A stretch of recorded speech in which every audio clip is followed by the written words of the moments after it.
Olá a todos, bem-vindos de volta. Na aula anterior, nós falamos sobre dois sistemas de amortização oferecidos aos mutuários pelos agentes financeiros e construtoras, sejam eles tabela Price e método SAC, sistema de amortização constante.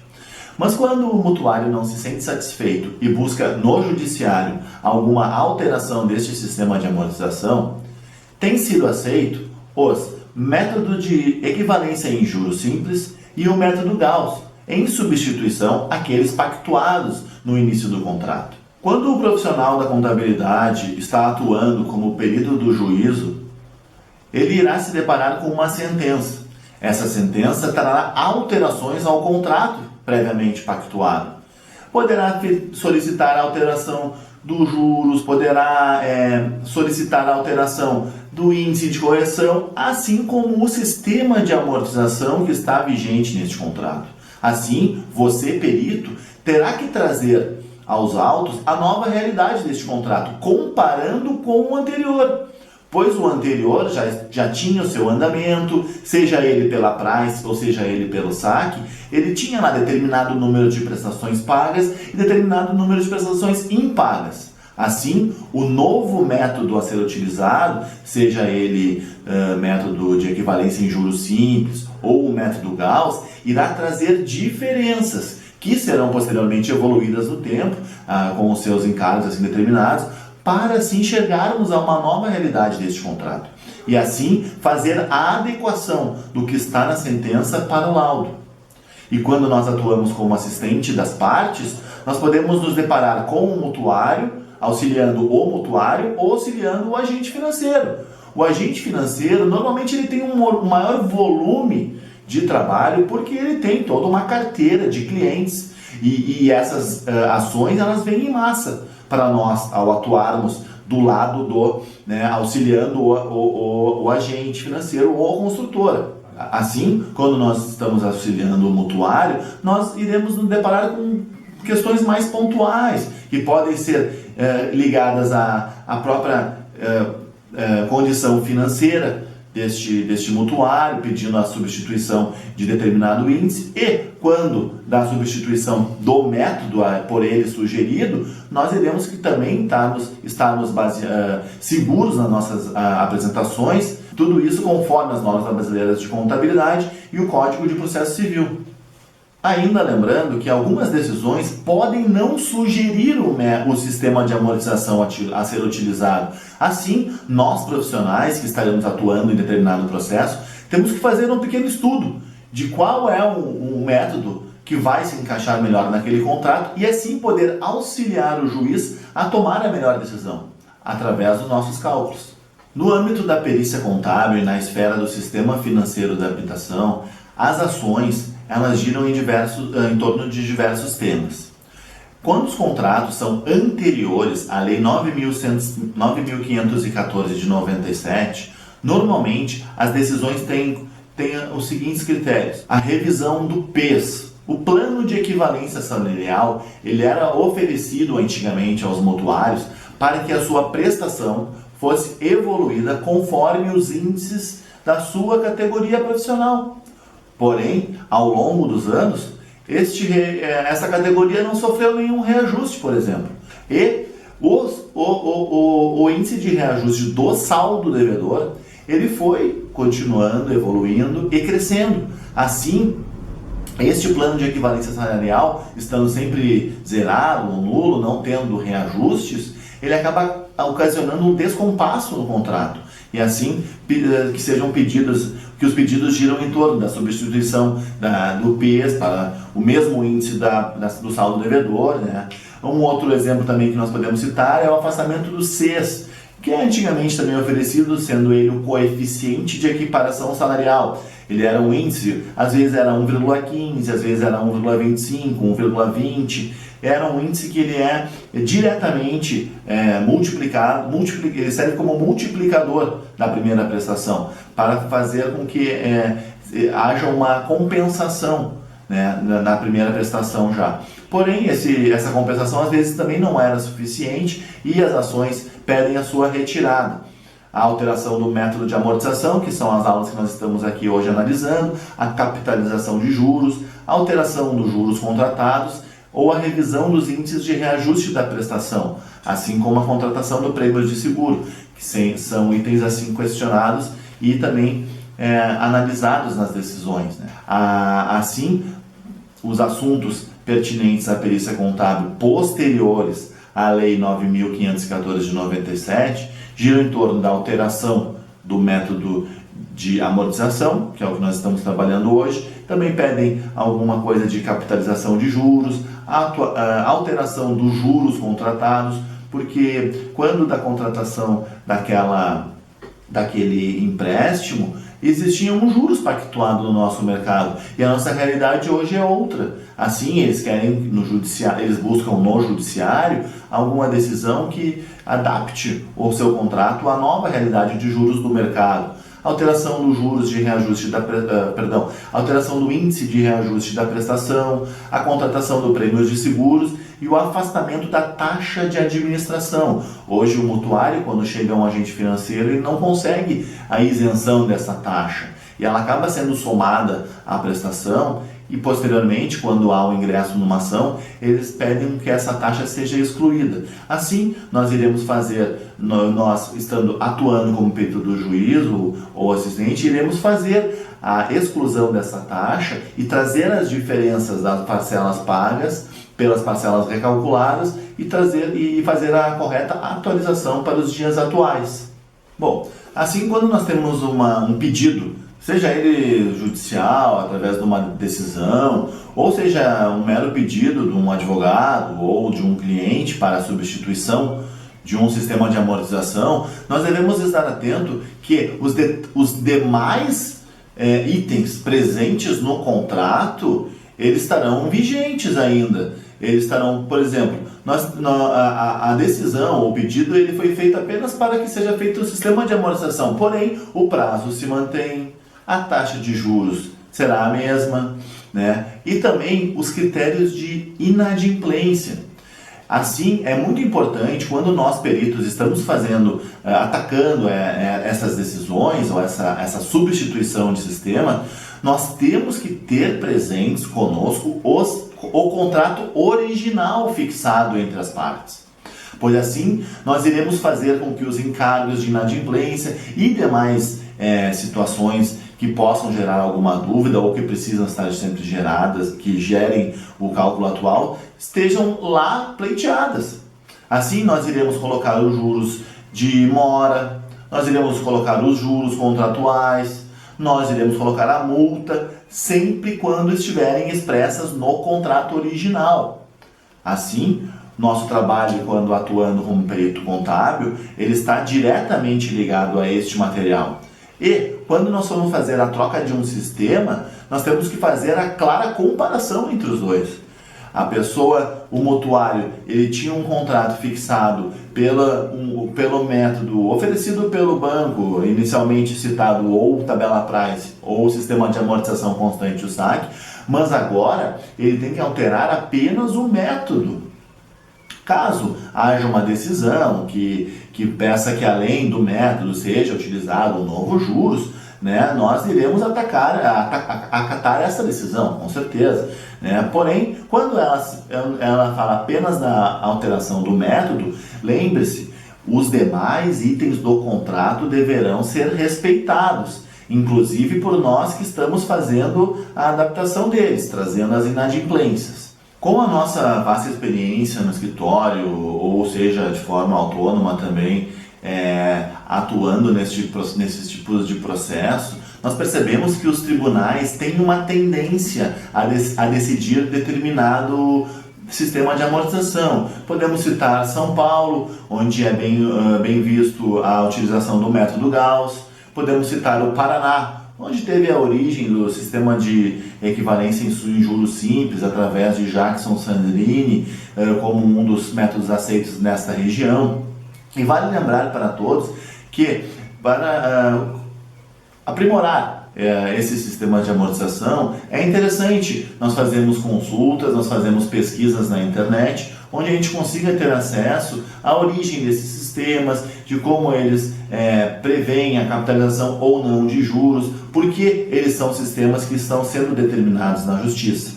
É importante o profissional que atua na perícia contábil buscar uma bibliografia, buscar um entendimento sobre a origem dos métodos, seja ele o método Gauss ou seja ele o sistema de equivalência em juros simples, o método Sandrini, pois assim você terá um melhor entendimento desses sistemas e assim poderá adaptar os cálculos com mais facilidade. O método Gauss é um sistema que visa demonstrar a evolução de um financiamento através de pagamentos mensais com juros simples.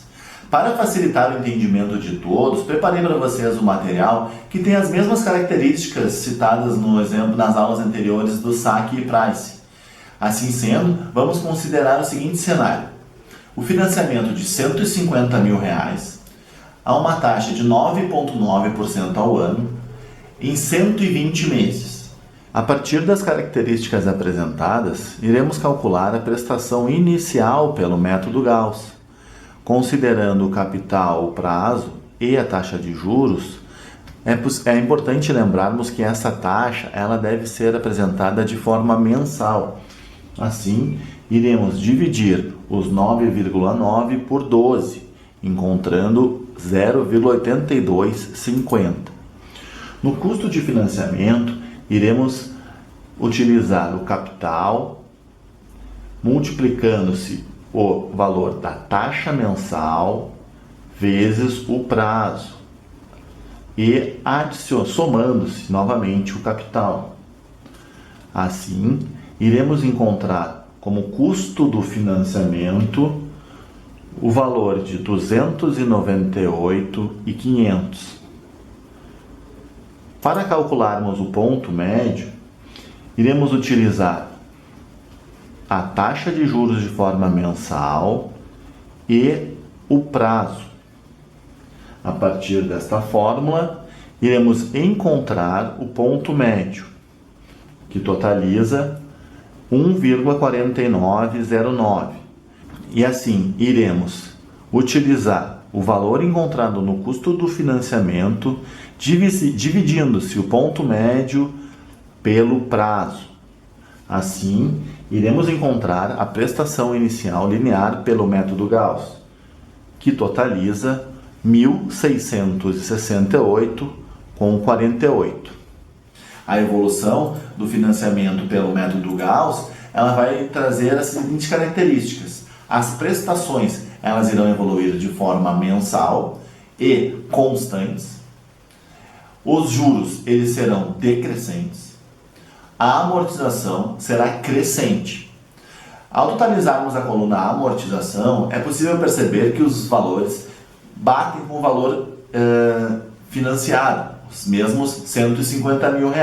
Se houver alguma discrepância neste valor, desconfie e revise o seu cálculo, para assim chegar ao valor correto. O valor dos juros mensais somados, eles equivalem a 50.217,99. Somando estes dois, iremos encontrar o valor total pago, que é o valor também presente na soma das prestações, 200.217,60. Este é o valor total desembolsado pelo mutuário. Então, este é o nosso exemplo do método Gauss. Iremos falar agora sobre o sistema de equivalência em juros simples, ou método Sandrini. O método Sandrini ele é muito utilizado em tribunais do Paraná, por exemplo, que é onde foi a origem deste sistema, através de uma dissertação de mestrado do Jackson Sandrini. A dissertação de mestrado dele, que cita esse método, ela é facilmente encontrada na internet, e eu deixo aqui uma sugestão para você fazer o download deste material e conhecer um pouco mais da história e de como o Sr. Jackson Sandrini chegou a esta conclusão, né? Mas ele é um sistema que tem como principal característica a liquidação dos empréstimos em prestações constantes, periódicas e postecipada. As amortizações evoluem em progressão aritmética com a equivalência feita a juros simples, na data do valor futuro. No cálculo da primeira prestação é utilizado sobre o saldo devedor um índice acumulado, que envolve o prazo e os juros. Assim, se você tem alguma dúvida, por favor, não hesite em entrar em contato conosco e buscar melhor explicação de como encontrar essas primeiras prestações, porque é um pouco difícil mesmo para aquele profissional que não está acostumado a encontrar esses valores. Para facilitar a nossa visualização, iremos citar um exemplo agora de evolução de financiamento com os mesmos critérios anteriormente utilizados, sejam eles R$150 mil a uma taxa de 9,9% ao ano em 120 meses. Para encontrarmos a primeira prestação através do método de equivalência em juros simples, considerando o valor financiado de R$150 mil a um prazo de 120 meses, os mesmos 9,9% ao ano, que divididos por 12 equivalem a 0,8250, nós iremos, junto ao nosso cálculo, utilizar a seguinte fórmula. Devemos criar uma coluna extra, sempre com o número 1, e uma coluna ao lado, chamada B, que vai do 1 até o número 120, que é o total de prestações de meses neste exercício. Assim, nós iremos colocar então as duas colunas lado a lado. Posteriormente, iremos fazer uma fórmula na coluna C, que vai somar o valor da coluna A multiplicação entre o índice mensal vezes a coluna B. Assim, iremos encontrar na coluna D o valor encontrado na A divididos pelo valor da coluna C. Este valor encontrado nessa coluna auxiliar D, ele vai evoluir até o final dos 120 meses de forma decrescente. E, ao final dos 120, eles devem ser somados. Essa coluna toda aqui, coluna nossa criada pelo D, ela vai totalizar 83,1620. Esse é o valor que vai ser dividido pelo nosso valor financiado. Assim, o valor financiado dividido pela coluna encontrada na D irá totalizar na prestação inicial de equivalência em juros simples o valor de R$ 1.803,71. A evolução do método Sandrini, ela tem como característica as prestações constantes, as amortizações decrescentes e os juros crescentes. Os juros têm em sua totalidade R$ 66.444,93. As amortizações somam os mesmos 150 mil valores financiados. Assim, temos como o total de prestações a soma dessas duas colunas, amortização mais juros, totalizando R$ 216.444,93. Para finalizar a aula de sistemas de amortização, apresento para vocês um comparativo entre os 4 sistemas apresentados, os 2 anteriormente e os 2 dessa aula. Assim, é possível verificar que a prestação num método de tabela price, a prestação inicial ela é R$ 1.973,96. Já no saque, é R$ 2.487,50. Lembrando que no saque, essa prestação ela é decrescente. Já no Gauss, a prestação ela é R$ 1.668,48 e no juros simples, R$ 1.803,71. O valor da amortização nos 4 exemplos ele é o mesmo e o valor de juros pagos totaliza na tabela Price R$ 86.875,69, na SAC R$ 74.868,75, no Gauss R$ 50.217,99 e no juros simples R$ 66.444,96. Portanto, é possível verificar que entre os 4 sistemas apresentados aqui, o mutuário terá um menor desembolso, irá pagar menos no método Gauss. O método Gauss é o sistema onde o mutuário irá ter o menor desembolso, totalizando em valores pagos R$ 200.217,99. Após, temos o juros simples, onde ele irá desembolsar R$ 216.444,93. No saque, o total desembolsado é R$ 224.868,75. E o método onde o mutuário irá desembolsar o maior valor durante aqueles 120 meses simulados é o Price, com 236.875,68. Estas são as duas aulas que eu preparei para vocês então hoje sobre os sistemas de amortização, apresentando a comparação entre os sistemas oferecidos pelos agentes financeiros e debatidos no judiciário, também como alternativa àqueles. E assim nós ficamos à disposição e agradecemos a presença de todos. Muito obrigado e até a próxima aula.